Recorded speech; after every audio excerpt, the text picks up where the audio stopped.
जम्मू का डोडा एक बार फिर से दहल उठा है। डोडा के जंगलों में मौजूद भारतीय जवानों पर आतंकियों ने फिर से गोलीबारी की है और फिर से शुरू हो गई है जम्मू कश्मीर में सेना और आतंकियों के बीच मुठभेड़। दोनों तरफ से लगातार गोलियां चल रही हैं। आतंकियों ने सबसे पहले भारतीय जवानों पर गोली चलाई, जिसके जवाब में भारतीय सेना ने आतंकियों पर गोली बरसानी शुरू कर दी है, लेकिन इन सब में भारतीय सेना के 2 जवान घायल हो गए हैं। तो डोडा को लेकर और जम्मू कश्मीर को लेकर हिंदुस्तान की सरकार थोड़ा जो है पहले से ज्यादा जो है वो बोलते थे कि हरकत में आ गई है।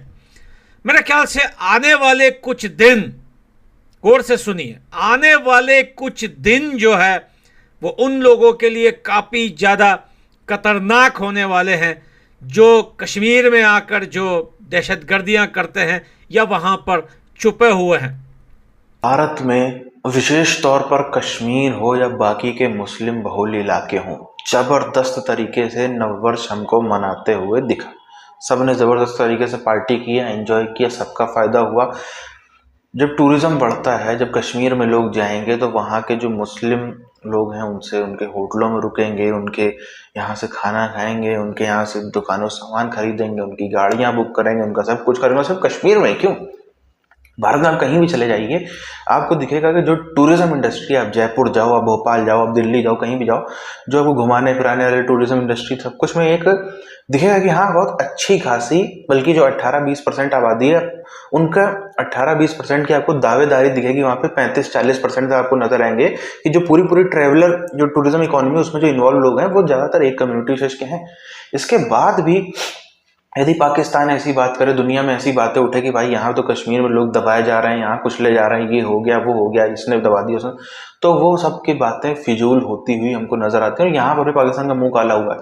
पूरा मुस्लिम उम्मा भी आज इनसे पूछ रहा है कि भाई तुम तो कहते थे कि वहाँ पैसा मत लगाओ, हमारा भी फायदा हो रहा है, पैसा लगाओ। उसके बाद वहाँ पर सब लोग इतनी हंसी खुशी से सब कुछ टूरिज्म हो रहा है, सब कुछ वहाँ पर जश्न कर रहे हैं, तो दिक्कत बड़ी बात यह है कि आतंकियों ने इस बार एक स्कूल को निशाना बनाकर वहां पर मौजूद अस्थायी सुरक्षा शिविरों पर हमला किया है। यहां से भारतीय सुरक्षा बल निगरानी कर रही थी। सर्च अभियान के दौरान भारी सुरक्षा व्यवस्था को पुख्ता किया गया है।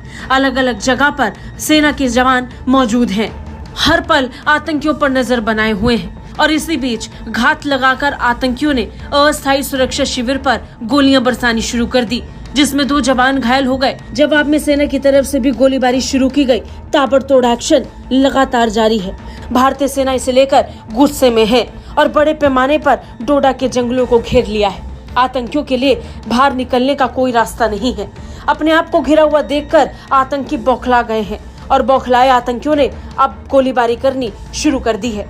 सेना पर हमला करने के बाद अब सेना ताबड़तोड़ एक्शन ले रही है। डोडा के जंगलों में आतंकी दौड़ रहे हैं, भारतीय जवान पीछा कर रहे हैं। गोलीबारी और एक्शन लगातार दोनों तरफ से जारी है। बता दें, फॉरेस्ट बेल्ट के कलाम भाटा में ये देर रात मुठभेड़। इन घटनाओं के बाद सर्च ऑपरेशन चलाने के लिए सेना ने जत्तन बाटा गाँव के सरकारी स्कूल में अस्थायी सुरक्षा शिविर बनाया था और इसी पर आतंकियों ने हमला कर दिया।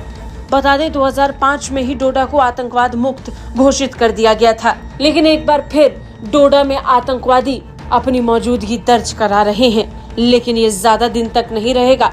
एक एक आतंकी को सेना खोज कर मारेगी।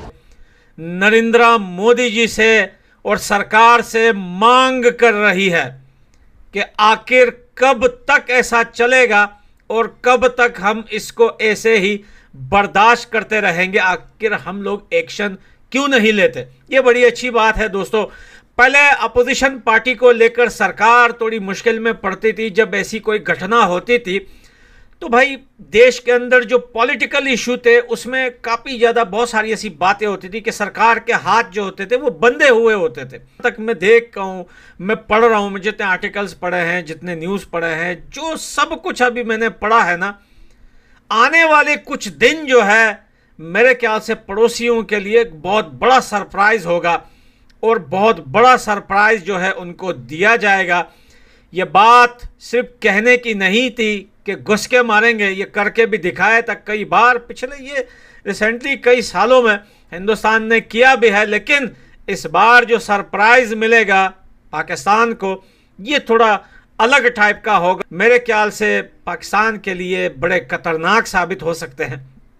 क्योंकि भाई एक ही जो है, एक ही ईयर में 3 जगह पर हमले हो जाना, तो भैया इसका जवाब तो तुम्हें मिलेगा ज़रूर, इसका जवाब बड़ा जल्दी मिलेगा। देखिए मेरे ख्याल से एक जो है एक नियम था हिंदुस्तान में कि जब तक कोई वार ना करे, ये नियम बड़ा पुराना सिलसिला जहाँ तक मैंने पढ़ा है हिंदुस्तान में चलता आ रहा है, वो तब तक किसी को कुछ नहीं बोलते और तब तक जो है जंग की शुरुआत नहीं करते या कभी किसी पर हाथ नहीं उठाते। कुछ ही फासले पर ये बार बार जो है कंटिन्यू हो रहा है। ये अब जो है मेरे ख्याल से जो डोडा का जो दहशतगर्द हमला था, ये आखिरी हमला होगा। और इसके बाद गौर से सुनिए, दोबारा रिपीट करके बता रहा हूं, ये मैं कोई मजाक नहीं कर रहा, ये कोई मैं अपने पेट से बात निकाल के आप लोगों को नहीं बता रहा। अगले कुछ दिन जो है ना, ये पड़ोसियों के लिए काफी ज्यादा खतरनाक है और ये बहुत बड़ा सरप्राइज जो है इनको मिलेगा। और सरप्राइज, ऐसा सरप्राइज मिलेगा इनको कि ये जो घर में बैठ के जो बोलते हैं ना कि हमने अभी तलवारें नहीं निकाली, बर्बाद कर रहे हो, एक बना बनाया देश तुम लोगों से देखा नहीं जाता, उसे बिगाड़ रहे हो। जम्मू कश्मीर के लोगों को जो खुशियां मिल रही है, जो फैसिलिटीज जो है हिंदुस्तान की सरकार से मिल रही है, वो तुम लोगों से बर्दाश्त नहीं होती। जो काम तुम लोग कर रहे हो ना, इसका तुम लोगों को जो है वो क्या बोलते हैं कि शामियाना है, मियाना है, ये अब तुम्हें भुगतना पड़ेगा, ये अब तुम्हें सूद समय भुगतना पड़ेगा और इसका बदला सूद समय तुमसे लिया जाए। और लगा उसको तेल, अब टाइम आ गया है कि तुम्हें अब ऐसा जवाब दिया जाएगा हिंदुस्तान से कि बेटा तुम तो क्या, तुम्हारी नस्लें याद रखेंगी, तुम कभी हिंदुस्तान की तरफ 2 कदम आगे नहीं बढ़ोगे। और अगर कोई बढ़ेगा भी तो तुम उन्हें किताबें दिखाकर कहानियां सुनाओगे कि नहीं नहीं नहीं नहीं, नहीं यहां नहीं बढ़ना, यहां बड़े खतरनाक और डेंजरस लोग रहते हैं। क्योंकि तुमने हिंदुस्तान में न मुसलमानों को छोड़ा, न तुमने सिखों को छोड़ा, न तुमने हिंदुओं को छोड़ा। तुमने क्रिकेट में भी सिखों को भी टारगेट किया, मुसलमानों को भी पिछले साल वर्ल्ड कप में मोहम्मद शमी को टारगेट किया। इस जो तुम लोग इंसानियत की हदें पार कर रहे हो ना, इसका सरप्राइज लेने के लिए रेडी हो जाओ। दोस्तों ये न्यूज़ जो आप लोगों को मैं दे रहा हूं, इसको मजाक में या हल्के में मत लेना, ये काफ़ी वजनदार और भारी बात है कि कुछ दिनों में हिंदुस्तान की तरफ से पड़ोसियों को एक दमदार और एक जोरदार जो है रिप्लाई मिलेगा। और मेरे ख्याल से ये रिप्लाई इसका आखिरी होगा। गंभीर हो चुका है, तालिबान परेशान है, अफगानिस्तान परेशान है पाकिस्तान से, बलोच परेशान है, पठान जो रहते हैं वहां पर, ये पाकिस्तानी जो चैनल्स पर बैठ के जो बोलते हैं ना कि इतने सारे अफगानी पठान हमारे देश में रहते हैं, उठ के चले जाओ। ऐसे कैसे चले जाएं बेटा? तुमने कभी किसी को देखा है जो अपनी जमीन छोड़ के जाए? उसे वो बेगैरत कहलाते हैं। हम अपनी जमीन छोड़ के नहीं जाएंगे, हम वहां बैठ के तुम्हारी बजाएंगे। और से एक बार पाकिस्तान मुंह काला करवा बैठा है अपना। पाकिस्तान के पास में जवाब नहीं है पूरे मुस्लिम उम्मा को देने के लिए। आज मुस्लिम उम्मा देख रहा है, पूरी दुनिया देख रही है और सब पूछ रहे हैं कि जो आप कहते थे कि भाई वहां पर तो खून की नदियां बह रही हैं, आप तो कहते थे वहां पर पूरा बवाल मचा पड़ा, आप तो कहते थे वहां पर सब कुछ हो रहा है। तो ये कौन लोग हैं जो वहां पर नववर्ष मना रहे हैं? ये कौन लोग हैं जो वहां पर जश्नबाजी मना रहे हैं? क्या वहां पर जश्नबाजी हो रही? क्या वहां पर जो टूरिस्ट जा रहे हैं? 2023 में हमने देखा रिकॉर्ड तोड़ वहां पर टूरिस्ट गए हैं, लोकल भी और इंटरनेशनल भी। लोकल भी तो गए ही, इंटरनेशनल दूर दूर से दुनिया से लोग आज आ रहे हैं, कश्मीर का दौरे कर रहे हैं। बीच बीच में ये लोग जो है कश्मीर के अंदर फौज पे जो है वो धमाके और हमले करवाते रहते हैं। पाकिस्तान उनकी जैसी पुरानी आदत है।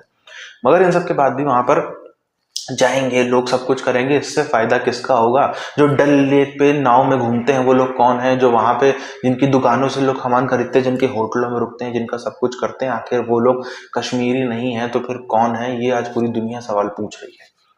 पाकिस्तान की भी अगर हम थोड़ी सी बात करें तो पाकिस्तान इतना जाहिल और गंवार किस्म का देश है। फिलिस्तीन का समर्थन दिखाने के चक्कर में, चाहे फिलिस्तीन के लिए उन्होंने मदद नहीं भेजी कुछ, अपने फौजी, चलो इनका सब पैसा नहीं, कुछ भी नहीं, कम से कम फौजी तो है, निकम्मी निठल्ली फौज तो है, उसको वहां भेजते, वहां जाकर के वो वहां पे जाके श्रमिक काम कर सके। मैन पावर तो आप भेज सकते हो, वहां जाकर के काम करेंगे, सब कुछ करेंगे, अलग अलग चीजें हैं। आप दुनिया भर में जाओ, उनके लिए भीख मांगो, कुछ भी नहीं, अपना थोड़ा बहुत दे सकते हो, कुछ भी नहीं किया। मगर हमें गाजा का सपोर्ट दिखाना है, हमें पक्का मुसलमान दिखना है, उसके लिए पाकिस्तान में न्यू ईयर पे बैन लगा दिया। अब इससे हुआ क्या? इससे सबसे पहली बात तो इनका जो लोकल टूरिज्म है, कराची वाला पहाड़ देखने जा रहा है, पंजाब वाला समुद्र देखने आ रहा है, इधर वाला उधर जा रहा है, उधर वाला इधर जा रहा है, लोग अपने रिश्तेदारों घर जा रहे हैं, जो लोकल टूरिज्म है ठप पड़ गया, क्योंकि बैन लगा। बैन भी ऐसा नहीं कि सिर्फ हम मनाएंगे, नहीं, कहीं पर रेस्टोरेंट में नहीं मनने देंगे, इधर नहीं मनने देंगे, सेलिब्रेशन नहीं करने देंगे, सेलिब्रेशन कर रहे थे दिखोगे तो पुलिस टोकेगी, आपको पीटेगी, ये जो है वो बात थी। इसका फर्क क्या पड़ा? सबसे पहले उनका लोकल टूरिज्म हट गया, उसके बाद लोग रेस्टोरेंट में जाते, पार्टी करते, घरों पे खाना मंगाते, दुनियादारी करते, खरीदारी करते, सब कुछ करते, ठप, सब चीज में व्यापारियों को भारी नुकसान। उसके बाद जो छोटा व्यापारी है, साथ साथ में जो खासतौर पर जो नौकरी पेशा लोग हैं, पाकिस्तान में कुछ ही दिन की साल में छुट्टियां होती हैं, वहाँ पे तो हर हफ्ते में भारत जैसा त्यौहार होता नहीं, कुछ ही छुट्टियां होती साल भर में, उस पर भी उनको जो है वो एंजॉय करने का मौका नहीं मिला। इससे स्ट्रेस लेवल बढ़ेगा और डिप्रेशन में पाकिस्तानी जाएंगे, पूरी इनकी व्यवस्था खराब होकर के रह जानी है।